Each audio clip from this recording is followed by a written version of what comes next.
Jane, a recent college graduate and aspiring film producer, just landed her dream job as a junior assistant to a powerful entertainment mogul. Her day is much like any other assistant, making a coffee, ordering lunch, arranging travel accommodation, and taking phone messages. But as Jane follows her daily routine, she grows increasingly aware of the abuse that insidiously colors every aspect of her work and accumulation of degradations against which she decides to take a stand. Great. Thanks, man. Catch you later.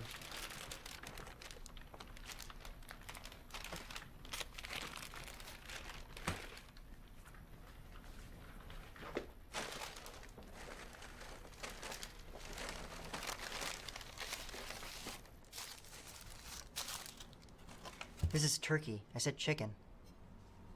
Forget it. The first critical incident is being impolite and rude among employees. As you can see in the scene, the male co-worker points out Jane's fault, which she buys the wrong food for him. This is because Jane bought lunch for her colleagues, but not even one of them saying thank you to her. The situation is getting intense when one of the colleagues is mad when Jane bought the wrong sandwich for him. This shows as being impolite and rude among employees. Having an impolite manner among employees will impact on well-being, job satisfaction, and work performance too. According to Barbara Griffin, she said that being rude has a detrimental effect on people and could potentially be very costly for the organization.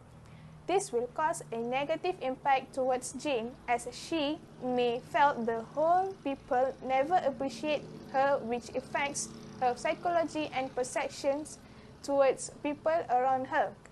In this case, the colleagues need to be polite and respect to each other among them. It can increase the number of friends in life and feel appreciated. Hi. The new assistant's here. What address do you have? Okay, hang on. Right. I'm not sure what happened there. Sorry, who? Okay, let me check on that. I'll get back to you. Girl. She says she starts today. Hey. There's a girl waiting at reception. She says that she's supposed to start here today. Working here with us? Where's she from? Where's she from? Idaho? Idaho. Idaho? Is that the one you met in Sun Valley? Oh, her. She's been here before. A few times. Send her in.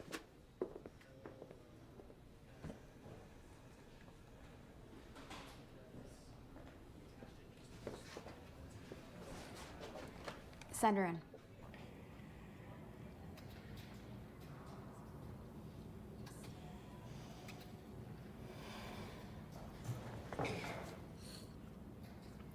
Can I? Yeah, take one.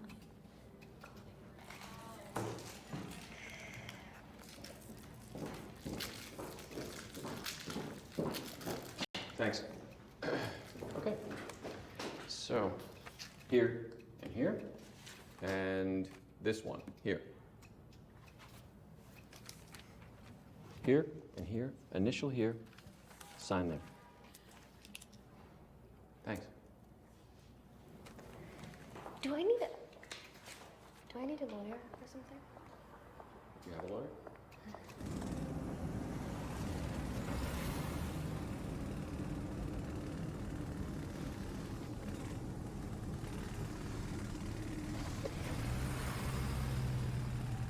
Is it nice?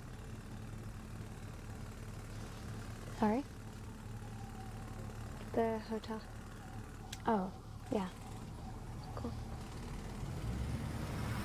It's really nice. Oh, yeah. Is this where they put you when you started? No. But where they put you? They didn't. Oh.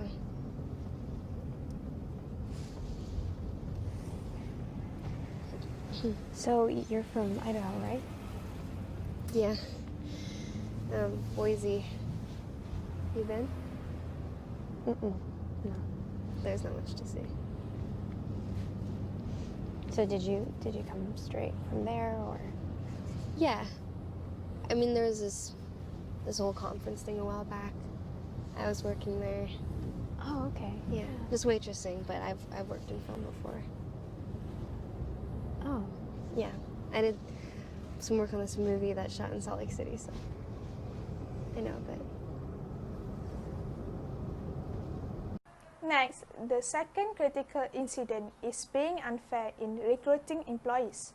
The scene shows that Jane had a call and says that there is a new assistant to be recruited. She then has been asked to send the new assistant to a hotel. In their conversation, Jane found out that there was unfair in recruiting employees.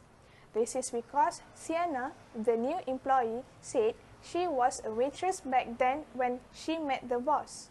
This can cause the other senior workers felt jealous and envy among them. It discourages employees who work with sincerity and high commitment. In my opinion, as the boss in the company, they should recruit employees corresponding to the qualification and not according to the look. By doing this, it helps to lessen time, money, and effort in recruiting the right employee as it should be.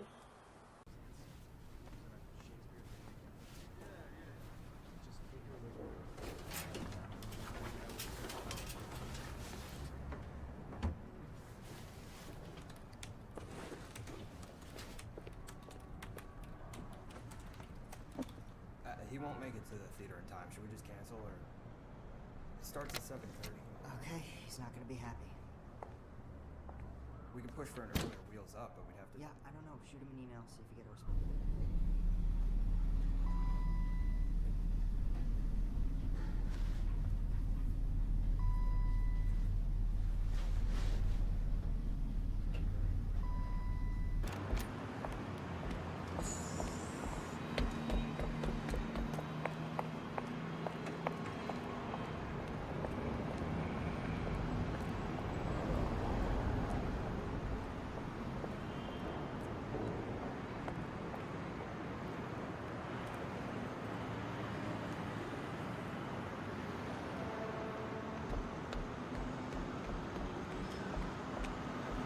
The third critical incident is being irresponsible employee.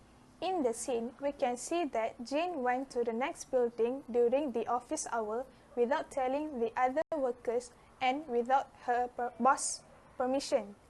As we know, during the work session, people must give full commitment and attention for their job without doing anything else. Or we must get permission for our boss if we have any emergencies during office hour. By doing this behavior, it causes trouble if there is someone is looking for her. We have to tell at least to our colleagues. This is important because your employee can confirm that you are not in the building. This helps to create a safe working environment in the workplace. As the recommendation, the company needs to install a CCTV so that we can monitor our employees' behavior during the working sessions.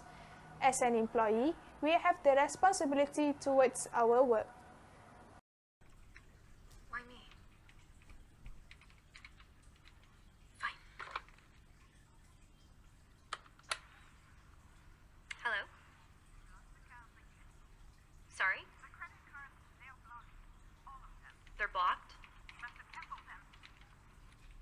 I'm surely not. Let me get in touch with the bank. Yeah, it's. I mean, you have your personal cards, right?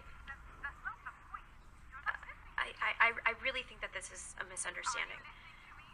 You're not listening to what I'm saying. No, I am. I'm trying to help. Why are you doing this to me? Why? I really don't. Why is he doing this? You can't treat me like this. Are you still there?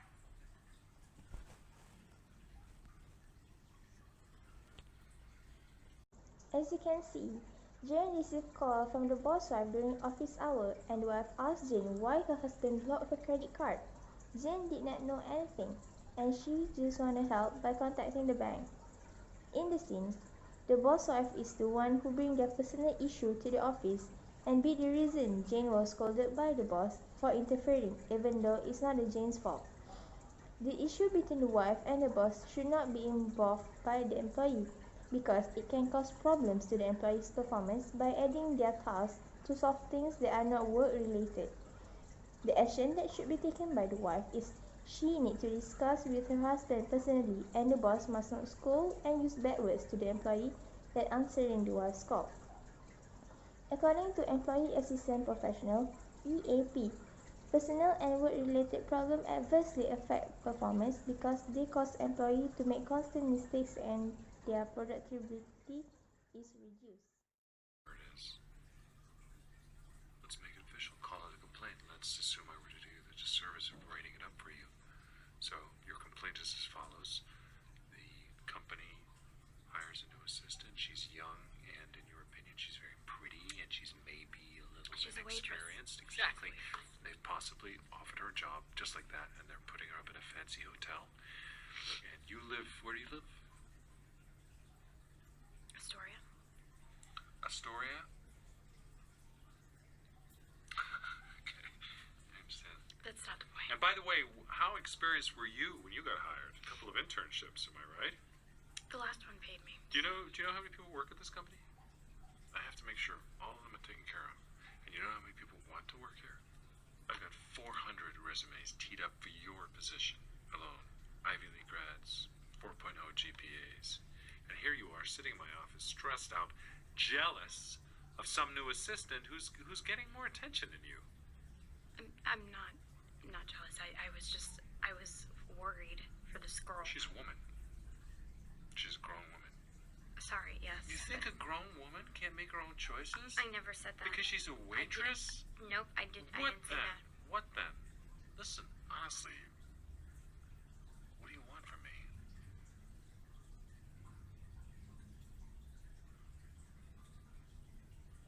I just... Tell me what you want me to do here.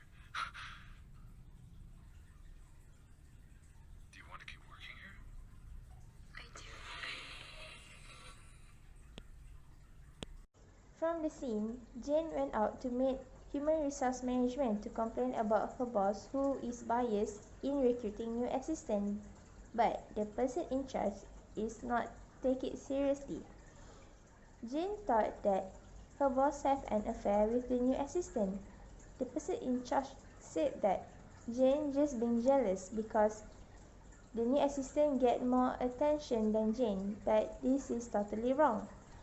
He did not concern with Jane's explanation. This should not be happen because if the complaint is true, it can give bad image to the company. The management must listen and investigate the case to avoid false accusation. In the workplace, communication between employees and management is important as it can reduce the bad behavior from happening in the company and give a good working environment to everyone. I thought there was comp coverage. It's just the last two scenes. In the flashback? Gone, right? I wouldn't sit there. Never sit on the couch. Hello, where is he?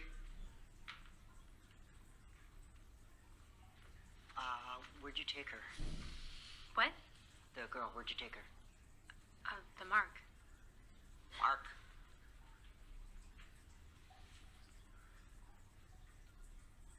Like that time in Cannes. I was in London, dude. I would remember where it was. It was Cannes. Seriously, you would not remember, given how late to the Duke cap you and what's his name? Who is this?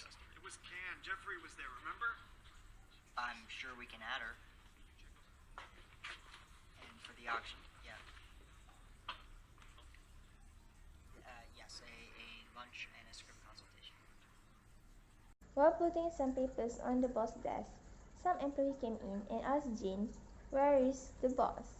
And the production executive asked Jane where did she took the new assistant. Jane said to the mark. The production executive said to the employee that maybe their boss is there, and after that they start back-mouthing about the boss.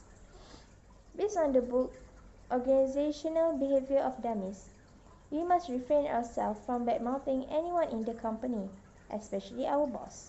It is because the negativity gets back to them and adversely affect the relationship. Even if your boss has made a wrong decision, forget about it and be sure to support them in making different and more effective decisions in the future. Calling names and moaning about bad decisions would not change the decision and can create problems for you when the boss finds out what you have been saying. Bad-mouthing is usually a sign that we are under a lot of stress, and venting may make us feel better temporarily. However, we need to very be careful on what we're saying about the boss. Ways to avoid bad-mouthing and save the job are: first, go to the quiet room and force yourself to take a deep breath for at least 5 minutes.